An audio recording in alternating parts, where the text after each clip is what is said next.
വചനം തിരുവചനം.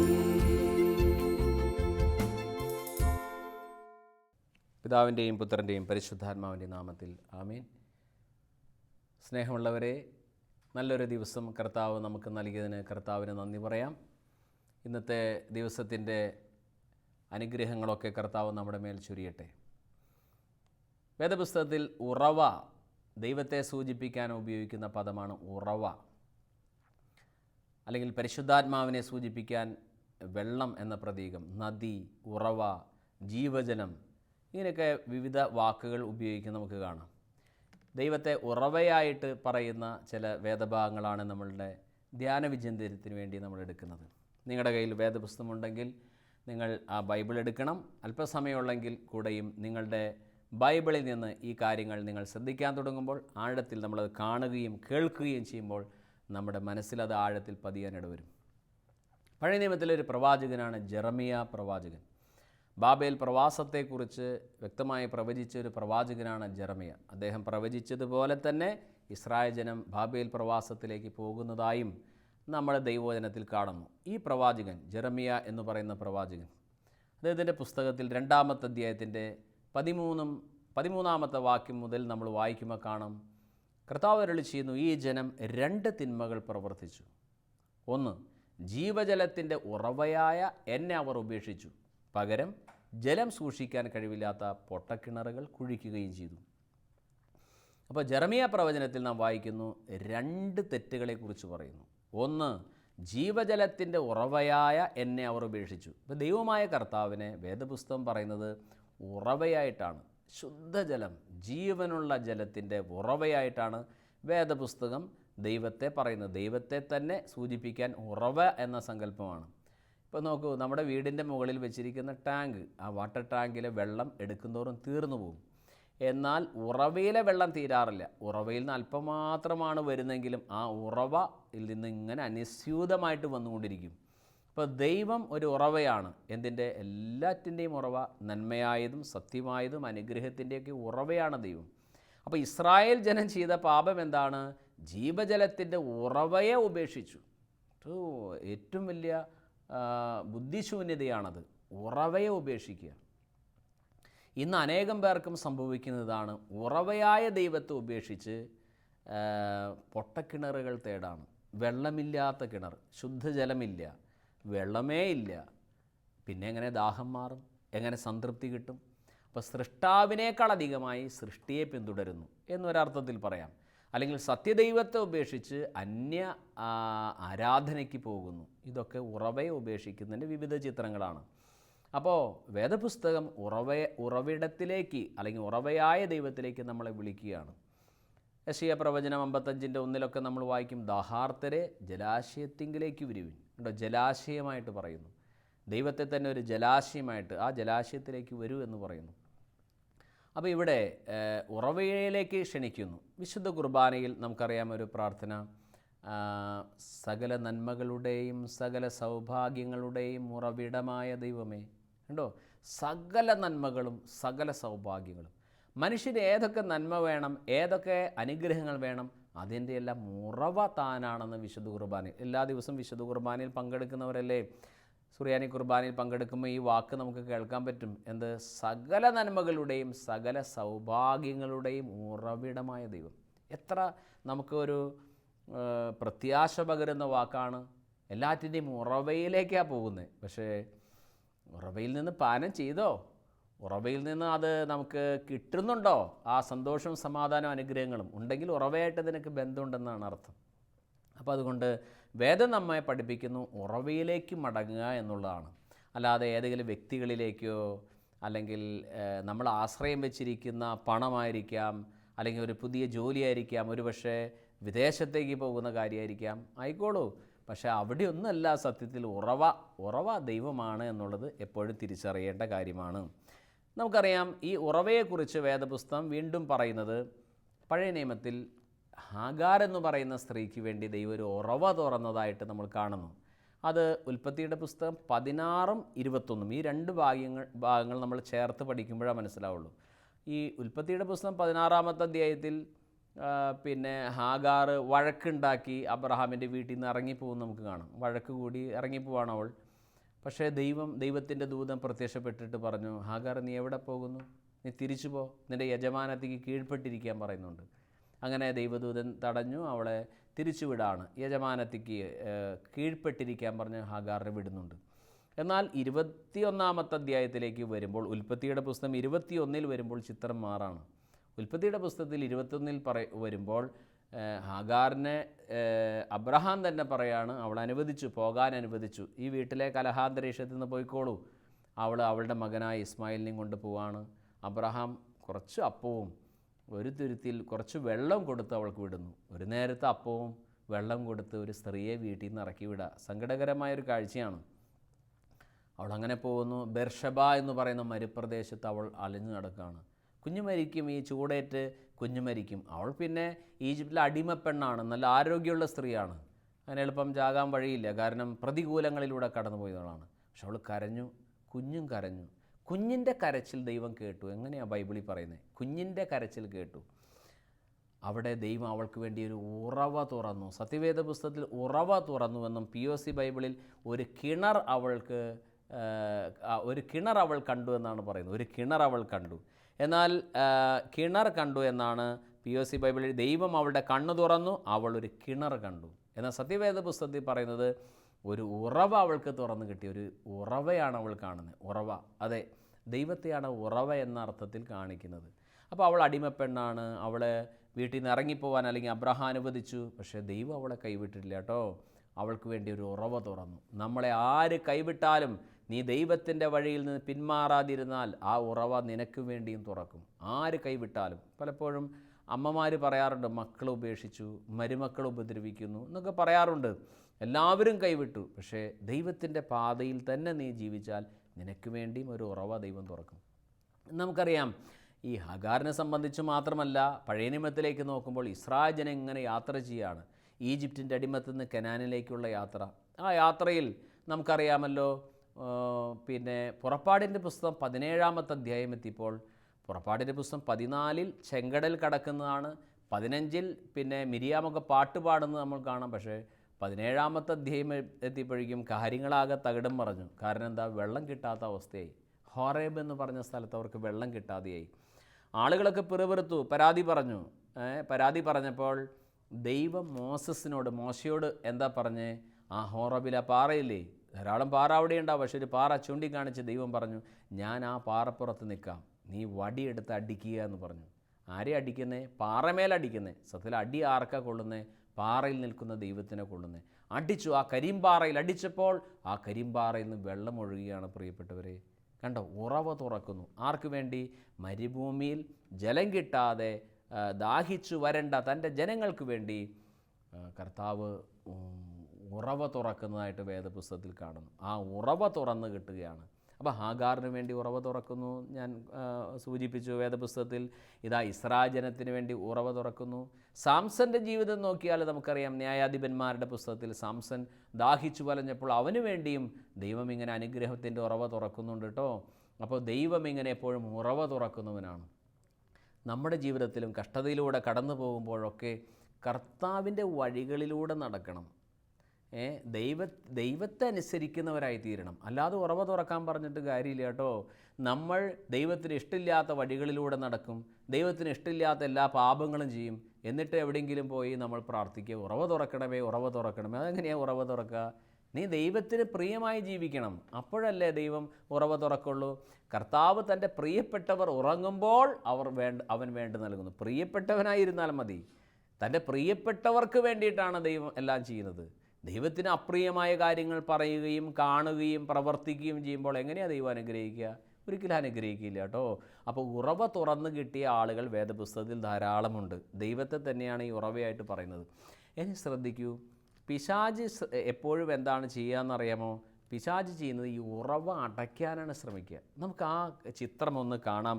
ഉൽപ്പത്തിയുടെ പുസ്തകം 26-ാമത്തെ അധ്യായത്തിലാണ് ഈ കഥ പറയുന്നത്. ഉൽപ്പത്തിയുടെ പുസ്തകം 26-ാമത്തെ അധ്യായത്തിൽ ഉൽപ്പത്തിയുടെ പുസ്തകം 26-ാമത്തെ അധ്യായത്തിൽ അബ്രഹാമിൻ്റെ മകന് അനുഗ്രഹങ്ങൾ, അബ്രഹാമിനുണ്ടായ മക്കൾക്കൊക്കെ വിവിധങ്ങളായ കാര്യങ്ങളാണ് അബ്രഹാം ചെയ്തു കൊടുത്തത്. അബ്രഹാമിൻ്റെ മകനായ ഇസ്ഹാക്കിന് മാത്രമാണ് കിണർ കൊടുക്കുന്നുള്ളൂ. നിങ്ങളൊന്ന് ചിന്തിക്കണം കേട്ടോ. പഴയ കാലത്ത് കിണറുണ്ടാക്കുക എന്ന് പറഞ്ഞാൽ വളരെ ബുദ്ധിമുട്ടുള്ളൊരു കാര്യമാണ്. ഇപ്പോഴല്ലേ പാറയ്ക്ക് കിണർ താഴ്ത്തി പാറ കണ്ടു കഴിഞ്ഞാൽ പാറ പൊട്ടിക്കാനുള്ള സംവിധാനമുണ്ട്. എന്നാൽ പഴയ നിയമകാലഘട്ടത്തിൽ അങ്ങനെ പാറ പൊട്ടിക്കാനുള്ള സംവിധാനമില്ല. അങ്ങനെയുള്ള കാലഘട്ടത്തിൽ അബ്രഹാമിന് ധാരാളം കിണറുകളുണ്ടായിരുന്നു, ഉറവയുണ്ടായിരുന്നു. അതുകൊണ്ട് അവർ ഇടയന്മാരായിരുന്നു, കൃഷിക്കാരായിരുന്നു. അവർക്ക് കൃഷി ചെയ്ത് സമ്പത്തൊക്കെ ഉണ്ടാക്കാൻ പറ്റി. അബ്രഹാത്തിൻ്റെ മകനായ ഇസ്ഹാക്കിനെ കുറിച്ച് വേദം പറയുന്നു. 26-ാമത്തെ അധ്യായം വായിച്ചു നോക്കണം. ഉൽപ്പത്തി 26. ഇസ്ഹാക്ക് ആ ഇടയ്ക്ക് കൃഷി ചെയ്യുകയും അവൻ ക്രമേണ സമ്പന്നനായി മാറുകയും ചെയ്തു. ഈ വളർച്ച ഉയർച്ച എന്ന് പറയുന്നത് ക്രമേണയാണ്. ആളുകൾക്ക് സ്വിച്ചിട്ട ലൈറ്റ് കത്തണോണം ഉയരണം, അല്ലെങ്കിൽ പെട്ടെന്ന് ഈ ജെയിൻറ്റ് ബാമ്പുവിൻ്റെ കാര്യം പറഞ്ഞ പോലെ അല്ലേ, രാക്ഷസീയമായി വളരുന്ന ഈ മുളകളുണ്ട്, പെട്ടെന്ന് വളർന്നു പോകും. പക്ഷേ കാറ്റടിച്ചാൽ ഒടിഞ്ഞ് നുറുങ്ങി വീഴുകയും ചെയ്യും. അങ്ങനെ ജെയിൻറ്റ് ബാമ്പുവിനെ പോലെ വളർന്ന പോരാ. ഒരു അതിന് വളർച്ചയ്ക്കൊരു ഘട്ടമുണ്ട്. പതുക്കെ മതി, പതുക്കെ വളർന്നാൽ മതി. ഇവിടെ ഇസ്ഹാക്ക് കൃഷി ഇറക്കുകയും ധാരാളം അവന് കൃഷിയിൽ സൽഫലങ്ങളുണ്ടായി. അവന് പിന്നെ ക്രമേണ സമ്പന്നനായി. അപ്പോൾ അവനെന്ത് ചെയ്തു ശ്രദ്ധിക്കണം. ഉൽപ്പത്തി 26-ാമത്തെ അധ്യായത്തിൽ അബ്രഹാമിൻ്റെ കാലത്ത് കുഴിച്ചതും എന്നാൽ പിന്നീട് ഫിലിസ്തീർ വന്ന് മൂടിക്കളഞ്ഞു. ഫിലിസ്തീർക്ക് ഭയങ്കര അസൂയായിരുന്നു ഇസ്രായേൽ ജനം ഇങ്ങനെ വളരുന്നുണ്ട്. അതുകൊണ്ട് എല്ലാ കിണറും അവർ മൂടിക്കളയും. അബ്രഹാം കിണർ കുത്തി. പക്ഷേ അബ്രഹാമിൻ്റെ കാലശേഷം ഈ കിണറൊക്കെ ഫിലിസ്തീർ മൂടിക്കളഞ്ഞു. അബ്രഹാത്തിൻ്റെ മകനായ ഇസ്ഹാക്ക് ഓരോ കിണറും മണ്ണിട്ട് മൂടിയ കിണറുകളൊക്കെ ഫിലിസ്തീരൊക്കെ മൂടിക്കളഞ്ഞ കിണർ അദ്ദേഹം വീണ്ടും തുറന്നു. അങ്ങനെ തുറന്ന് ഒരു കിണർ വീണ്ടും തുറന്നെടുത്തു. ആ കിണറിന് അദ്ദേഹം ഒരു പേരിട്ടു, ഏസക്ക് എന്ന് പേരിട്ടു. ഏസക്ക് എന്ന വാക്കിന് കലഹം എന്നാണ്. എന്താണ് കലഹം എന്ന് പേരിടാൻ കാരണം? ആ കിണർ വീണ്ടും തുറന്നു, അതിൽ നല്ല വെള്ളം കിട്ടി തുടങ്ങിയപ്പോൾ ഫിലിസ്തീർ വന്നു, ഇത് ഞങ്ങളുടെ കിണറാണെന്ന് പറഞ്ഞ് വഴക്കുണ്ടാക്കി. അബ്രഹാം കുഴിച്ച കിണറാണ്, ഇസ്ഹാക്കിന് അപ്പം കൊടുത്തതാണ്. പക്ഷേ അപ്പുറത്തെ രാജ്യക്കാർ അല്ലെങ്കിൽ ഫിലിസ്തീർ വന്ന് അവരെപ്പോഴും വഴക്കുണ്ടാക്കുന്നവരാ. വന്നിട്ട് പറഞ്ഞു ഞങ്ങൾക്ക് വേണം, ഞങ്ങളുടെ കിണറാന്ന് പറഞ്ഞു. ഇസ്ഹാക്ക് എന്ത് ചെയ്തു? ആയിക്കോട്ടെ, നിങ്ങളെടുത്തോളൂ. ഇസ്ഹാക്ക് അവിടെ നിന്ന് മാറിപ്പോയി. ഈ പുഴയ്ക്കൊരു സ്വഭാവമുണ്ടേ. പുഴയുടെ തീരത്തിരുന്നാൽ കാണാം പുഴ വളരെ സമാധാനത്തിൽ ഒഴുകുന്നതാണ്. അതിന് മുമ്പിൽ ഒരു തടസ്സം വെച്ച് നോക്കിയാൽ പുഴ മാറി ഒഴുകും. അപ്പുറത്ത് തടസ്സം വെച്ച് നോക്കിയാൽ ഇപ്പുറത്തേക്ക് മാറി ഒഴുകും. പുഴ നമ്മെ പഠിപ്പിക്കുന്നു മാറി ഒഴുകാൻ. നമ്മളെ ഉപദ്രവിക്കുന്നവരടുത്ത്, നമ്മളോട് പിന്നെ നമ്മളെ എതിർക്കുന്നവരിൽ നിന്ന് ഒഴിഞ്ഞു മാറാൻ, മാറി ഒഴുകാൻ പുഴ നമ്മെ പഠിപ്പിക്കുന്നു. പ്രകൃതി നമ്മളെ പല പാഠങ്ങളും പഠിപ്പിക്കുന്നേ. അതാണ് ഇസ്ഹാക്ക് ചെയ്യുന്നത്, മാറി ഒഴുകാണ്. ആ കിണറിന് പേരിട്ടു ഏസക്ക്. ആൾ കുറേയും കൂടി മാറിപ്പോയി മറ്റൊരു കിണർ, ഏത് അബ്രഹാം കുഴിച്ചതും ഈ ഫിലിസ്തീർ മൂടിക്കളഞ്ഞുമായ മറ്റൊരു കിണർ അദ്ദേഹം തുറന്നു. അതിനെ ചൊല്ലിയും കലഹമുണ്ടായി. അതുകൊണ്ട് അദ്ദേഹം ആ കിണറിന് സിത്ന എന്ന് പേരിട്ടു. സിത്ന എന്ന വാക്കിൻ്റെ അർത്ഥം വിദ്വേഷം എന്നാണ്. അപ്പോഴേക്കും ഫിലിസ്തീർ വന്നു, ഞങ്ങളുടെ കിണറാണ്, ഞങ്ങൾക്ക് വേണമെന്ന് പറഞ്ഞു. ഇസ്ഹാക്ക് എന്ത് ചെയ്തു? ഇസ്ഹാക്കിൻ്റെ ഇടയന്മാരെല്ലാവരും കൂടിയാണ് ആ കിണർ വീണ്ടും തുറന്നത്. അപ്പം കൊടുത്തതാണ്, അതിന് വഴക്കുണ്ടാക്കിയപ്പോൾ അതും വിട്ടു. നല്ല മനോഭാവമാണ്. വഴക്കുണ്ടാക്കുമ്പോൾ ശത്രുത പുലർത്തല്ല, അതും വിട്ടു. അദ്ദേഹം വളരെ ദൂരെ പോയി മറ്റൊരു കിണർ കുഴിച്ചു എന്ന് പറഞ്ഞാൽ അബ്രഹാം താഴ്ത്തിയതും പിന്നീട് ഫിലിസ്തീർ മൂടിക്കളഞ്ഞുമായ കിണർ, വേറെ ഒരു കിണറുണ്ടായിരുന്നു ദൂരെ, അത് തുറന്നപ്പോൾ അതിൽ നിന്ന് വെള്ളം കിട്ടി. റഹബോത്ത് എന്ന് പേരിട്ടു. റഹബോത്ത് എന്ന് പറഞ്ഞാൽ ഇടം. കർത്താവ് ഞങ്ങൾക്ക് ഇടം തന്നിരിക്കുന്നു. അതിനെ ചൊല്ലി വഴക്കുണ്ടായില്ല. പ്രിയപ്പെട്ടവരെ, ഈ അബ്രഹാമിൻ്റെ ജീവിതത്തിൽ അബ്രഹാം കുഴിച്ച കിണറൊക്കെ ഈ ഫിലിസ്തീർ മണ്ണിട്ട് മൂടുന്നത് പോലെ മനുഷ്യകുലത്തിന് നൽകാനുള്ള അനുഗ്രഹത്തിൻ്റെ ഉറവ കല്ലും മണ്ണും ഇട്ട് മൂടലാണ് പിശാചിൻ്റെ പണി. അനുഗ്രഹത്തിൻ്റെ ഉറവ മൂടിക്കളയലാണ് പിശാചിൻ്റെ പണി. എന്നാൽ ഇസ്ഹാക്ക് ആരുടെ നിഴലാണെന്നറിയാമോ? അബ്രഹാം പിതാവായ ദൈവത്തിൻ്റെ സ്ഥാനത്ത് നിൽക്കുമ്പോൾ ഇസ്ഹാക്ക് ക്രിസ്തുവിൻ്റെ സ്ഥാനത്താണ്. മനുഷ്യകുലത്തിൻ്റെ അനുഗ്രഹങ്ങൾ കല്ലും മണ്ണും ഇട്ട് മൂടിയത് വീണ്ടും തുറക്കാനാണ് ഇസ്ഹാക്ക് വന്നിരിക്കുന്നത്. പുതിയ നിയമത്തിലെ ഇസ്ഹാക്ക് ആരാണ്? നമ്മുടെ കർത്താവാണ്. ഇസ്ഹാക്കിനെയല്ലേ അബ്രഹാം യാഗമർപ്പിക്കാൻ പിന്നെ മോറിയ മലയിലേക്ക് കൊണ്ടുപോയത്? ഇസ്ഹാക്ക് ക്രിസ്തുവിൻ്റെ നിഴലാണല്ലോ. അതുകൊണ്ട് യേശു ക്രിസ്തുവിൻ്റെ നിഴലായ ആ ഇസ്ഹാക്കാണ് വീണ്ടും തുറക്കുന്നത്. കല്ലിട്ട് മൂടിയതൊക്കെ താൻ തുറക്കുകയാണ്. റഹബോത്ത്, ഇടം കിട്ടി. പ്രിയപ്പെട്ടവരെ, അദ്ദേഹം കിണർ തുറക്കുന്ന പരിപാടി വീണ്ടും അവസാനിപ്പിച്ചില്ല കേട്ടോ. അദ്ദേഹം മുന്നോട്ട് പോയി. വീണ്ടും അദ്ദേഹം ഒരു കിണർ താത്തിക്കൊണ്ടിരിക്കുമ്പോൾ ആ ഫിലിസ്തീൻ രാജാവ് വന്നു. അബിമേലെക്ക് എന്ന് പറയുന്ന രാജാവ് വന്നു. പിന്നെ അദ്ദേഹത്തിൻ്റെ ആലോചനക്കാരനായ അഹൂസത്ത് എന്ന് പറഞ്ഞ ആൾ വന്നു. സേനാധിപനായ ഫിക്കോൾ എന്ന് പറഞ്ഞ ആൾ വന്നു. ഇവരൊക്കെ കൂടി വീണ്ടും വരാണ്. ഇസാക്കിൻ്റെ ഇടയന്മാരൊക്കെ കൂടി ആൾക്കാരൊക്കെ കൂടി കിണർ താത്തിക്കൊണ്ടിരിക്കുമ്പോൾ വരാണ്. അപ്പോൾ ഇസാക്ക് ചോദിച്ചു, എന്തിനാ വീണ്ടും വഴക്കുണ്ടാക്കാൻ വന്നിരിക്കുകയാണോ? അല്ലല്ല, ഞങ്ങൾ വഴക്കുണ്ടാക്കാൻ വന്നതല്ല, നിൻ്റെ കൂടെ ദൈവമായ കർത്താവുണ്ടെന്ന് ഞങ്ങൾക്ക് മനസ്സിലായി. അതാണ് നിനക്ക് ഈ അനുഗ്രഹങ്ങളൊക്കെ കിട്ടുന്നത്. നിൻ്റെ കൂടെ ദൈവമുണ്ട്, അതുകൊണ്ട് നീ ഞങ്ങളെ ഉപദ്രവിക്കരുതെന്നൊരു ഉടമ്പടി ചെയ്യണം. ഇസാക്കിനെ ഇത്രയും നാൾ ഉപദ്രവിച്ച ഫിലിസ്ത്യ രാജാവായ അബിമേലെക്കും അദ്ദേഹത്തിൻ്റെ കൂടെയുള്ള സേനാനായകനും ഒക്കെ കൂടിയാണ് വന്നിരിക്കുന്നത്. എന്തിനാ വന്നതെന്ന്? ഉടമ്പടി ചെയ്യാൻ. നീ ഞങ്ങളെ ഉപദ്രവിക്കരുതെന്ന് പറയാൻ. നോക്കൂ പ്രിയപ്പെട്ടവരെ, ഒരുവൻ്റെ വഴികൾ കർത്താവിന് പ്രീതികരമായിരിക്കുമ്പോൾ അവൻ്റെ ശത്രുക്കൾ പോലും അവനോട് ഇണങ്ങിക്കഴിയുന്നു. സുഭാഷിതങ്ങളുടെ പുസ്തകം 16 വായിക്കുന്നതാണ്, ഒരുവൻ്റെ വഴികൾ കർത്താവിന് പ്രീതികരമായിരിക്കുമ്പോൾ അവൻ്റെ ശത്രുക്കൾ പോലും അവനോട് ഇണങ്ങിക്കഴിയുന്നു. അത് നേരെ ഓപ്പോസിറ്റ് ഒന്ന് ചിന്തിച്ചേൻ. ഒരുവൻ്റെ വഴികൾ കർത്താവിന് പ്രീതികരമല്ലാതിരിക്കുമ്പോൾ അവൻ്റെ മിത്രങ്ങൾ പോലും അവനിൽ നിന്ന് അകന്നു കഴിയും. അപ്പോൾ അതുകൊണ്ട് നമ്മൾ കർത്താവിന് പ്രീതികരമായ വഴിയിലൂടെ പോകുമ്പോൾ ശത്രുക്കൾ പോലും ഇണങ്ങും നമ്മോട്. പക്ഷേ ഇന്ന് അതിൻ്റെ ഓപ്പോസിറ്റാണ് നടക്കുന്നത്. എന്താണ്? നമ്മുടെ പ്രിയപ്പെട്ടവർ പോലും അകലുന്നു. കാരണം എന്താണ്? കർത്താവിൻ്റെ വഴിയിലൂടെ സഞ്ചരിക്കുന്നില്ല എന്നുള്ളതാണ്. അപ്പോൾ ഇവിടെ നമ്മൾ മനസ്സിലാക്കണം, ഇസാക്കിൻ്റെ അടുക്കൽ അബിമേലെക്കും കൂട്ടരും വന്നു. അപ്പോൾ എന്തിനാ വന്നത്? അവർ പറഞ്ഞു, ഞങ്ങളോട് ഉടമ്പടി ചെയ്യൂ, ഞങ്ങളിനി ഉപദ്രവിക്കില്ല എന്ന് പറയൂ. ഏതാണെങ്കിലും ഇസാക്ക് അവിടെ വലിയ വിരുന്നൊരുക്കി, അവർ ഭക്ഷണം കഴിച്ചു, ഉടമ്പടി ചെയ്തു, അവർ പിരിയാണ്. അപ്പോൾ തന്നെ ഇതാ കിണർ താത്തിക്കൊണ്ടിരുന്ന ആളുകൾ വന്ന് പറഞ്ഞു, ദേ ഇസാക്കിനോട് പറഞ്ഞു, ദേ നമുക്ക് വീണ്ടും വെള്ളം കിട്ടി. പിന്നെ ഷെബ എന്നതിന് പേരിട്ടു, ബെർഷെബ. ശബദം എന്നാണ് വാക്കിൻ്റെ അർത്ഥം. അവിടെ ഷെബ എന്ന് പറയുന്ന ഒരു കിണർ, വീണ്ടും അവർക്ക് ഉറവ ഉണ്ടായിക്കൊണ്ടിരിക്കുകയാണ്. പ്രിയപ്പെട്ടവരെ, ഇതിൽ നിന്ന് എന്ത് പാഠമാണ് നമുക്ക് പഠിക്കാനുള്ളത്? ഞാൻ സൂചിപ്പിച്ചു, ക്ലാസ്സിൻ്റെ ആരംഭത്തിൽ സൂചിപ്പിച്ചു, ഉറവ ദൈവത്തെ സൂചിപ്പിക്കുന്നതാണ്. ആ ഉറവ ഹാഗാറിന് വേണ്ടി തുറന്നത് നമ്മൾ കണ്ടു. ഹാഗാറിന് വേണ്ടി മാത്രമല്ല, പിന്നെ ഇസ്രായേൽ ജനത്തിന് വേണ്ടി തുറന്നത് നമ്മൾ കണ്ടു. പുറപ്പാടിൻ്റെ പുസ്തകം 17 നമ്മൾ കണ്ടതാണ്.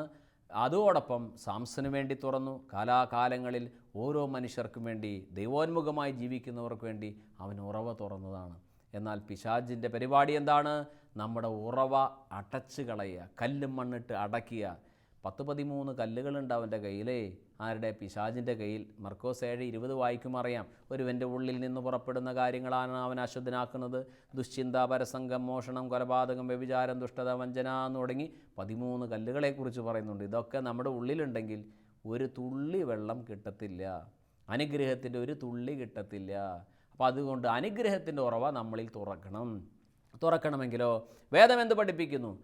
പുതിയ നിയമത്തിൽ യോഹന്നാൻ്റെ സുവിശേഷം 7-ാമത്തെ അധ്യായത്തിൻ്റെ 37, 38, 39 വാക്യങ്ങൾ ശ്രദ്ധിക്കണമേ. യോഹന്നാൻ്റെ സുവിശേഷം 7-ന്റെ 37, 38, 39 വാക്യങ്ങളിൽ യേശുക്രിസ്തു പറഞ്ഞു, ആർക്കെങ്കിലും ദാഹിക്കുന്നുവെങ്കിൽ അവൻ എൻ്റെ അടുക്കൽ വന്ന് കുടിക്കട്ടെ. എന്നിൽ വിശ്വസിക്കുന്നവൻ്റെ ഹൃദയത്തിൽ നിന്ന് വിശുദ്ധലിഖിതം പ്രസ്താവിക്കുന്ന പോലെ ജീവജലത്തിൻ്റെ അരുവികൾ ഒഴുകും. അവൻ ഇത് പറഞ്ഞത് തന്നിൽ വിശ്വസിക്കുന്നവർ സ്വീകരിക്കാനിരിക്കുന്ന ആത്മാവിനെ പറ്റിയാണ്. അപ്പോൾ ഉറവ എവിടുന്നാ തുറക്കണേ പ്രിയപ്പെട്ടവരെ? നമ്മുടെ ഹൃദയത്തിൽ നിന്ന് തന്നെയാണ് ഉറവ തുറക്കുക. ഉറവ നമ്മുടെ ഉള്ളിലാണ് തുറക്കേണ്ടത്. യോഹന്നാൻ 7-ന്റെ 37, 38, 39 വാക്യങ്ങൾ വായിച്ചു നോക്കണം. വിശ്വസിക്കുന്നവൻ്റെ ഹൃദയത്തിൽ നിന്നാണ് ഉറവ തുറക്കുന്നത്. നമ്മുടെ എല്ലാവരുടെയും ഉള്ളിൽ നിന്നാണ്. സുഭാഷിതങ്ങൾ 4-ാമത്തെ അധ്യായം വായിച്ചു നോക്കണം. അവിടെ നമ്മൾ വായിക്കുന്നുണ്ട്, സുഭാഷിതങ്ങൾ 4-ാമത്തെ അധ്യായം വായിക്കുമ്പോൾ, നിൻ്റെ ഹൃദയം ജാഗരൂകതയോടെ കാത്തു സൂക്ഷിക്കുക, അതിൽ നിന്നാണ് ജീവൻ്റെ ഉറവകൾ ഒഴുകുന്നത്. ജീവൻ്റെ ഉറവകൾ നമ്മുടെ ഹൃദയത്തിൽ നിന്നാണ് പുറപ്പെടുന്നത്. ഹൃദയമാണ് വൃത്തിയായിട്ട് സൂക്ഷിക്കേണ്ടത്. മുഖവും മുടിയും തടിയും നമ്മുടെ ഉടുപ്പും മാത്രമല്ല, ഹൃദയം നിർമ്മലമായി സൂക്ഷിക്കണം. ആ നിർമ്മല ഹൃദയത്തിൽ നിന്നാണ് ഉറവ പുറപ്പെടുക, ജീവജലം പുറപ്പെടുക, അനുഗ്രഹം പുറപ്പെടുക. ദൈവത്തിൻ്റെ സഹവാസം അവിടെ തന്നെയാണ്. അപ്പോൾ അതുകൊണ്ട് ആ ഉറവ നമ്മുടെ ഉള്ളിൽ പുറപ്പെടാതെ കല്ലും മണ്ണും ഇട്ട് പിശാച് അടയ്ക്കാൻ ശ്രമിക്കുന്നു. നമ്മുടെ പാപങ്ങളാൽ ആ ഉറവ അടഞ്ഞു പോയിട്ടുണ്ടെങ്കിൽ കർത്താവിലേക്ക് തിരിയണം. ഇസാക്ക് ചെയ്യാൻ തയ്യാറാണ്. യേശുക്രിസ്തു നിൻ്റെ ഉള്ളിലെ ഉറവക്കണ്ണ് വീണ്ടും തുറക്കാൻ തയ്യാറാണ്. ആ കല്ലും മണ്ണും എല്ലാം എടുത്തു മാറ്റി വീണ്ടും ശുദ്ധീകരിക്കാൻ തയ്യാറാണ്. നീ സമ്മതമാണോ? കുഷ്ഠരോഗി പറഞ്ഞതുപോലെ, കർത്താവെ അങ്ങയ്ക്ക് മനസ്സുണ്ടെങ്കിൽ എന്നെ ശുദ്ധനാക്കാൻ കഴിയും. യേശു പറഞ്ഞു, എനിക്ക് മനസ്സുണ്ട്, നിനക്ക് ശുദ്ധി വരട്ടെ. കർത്താവ് ഉറവ വീണ്ടും തുറക്കാൻ തയ്യാറാണ്. നീ തയ്യാറാണോ? കർത്താവിൻ്റെ അടുക്കൽ പറയുക. കർത്താവ് നമ്മെ അനുഗ്രഹിക്കട്ടെ. ഉറവ തുറന്ന മനുഷ്യരായിട്ട് നമ്മൾ മാറട്ടെ. നിത്യം പിതാവും പുത്രനും പരിശുദ്ധാത്മാവുമായി സർവേശ്വര എന്നേക്കും. ആമീൻ.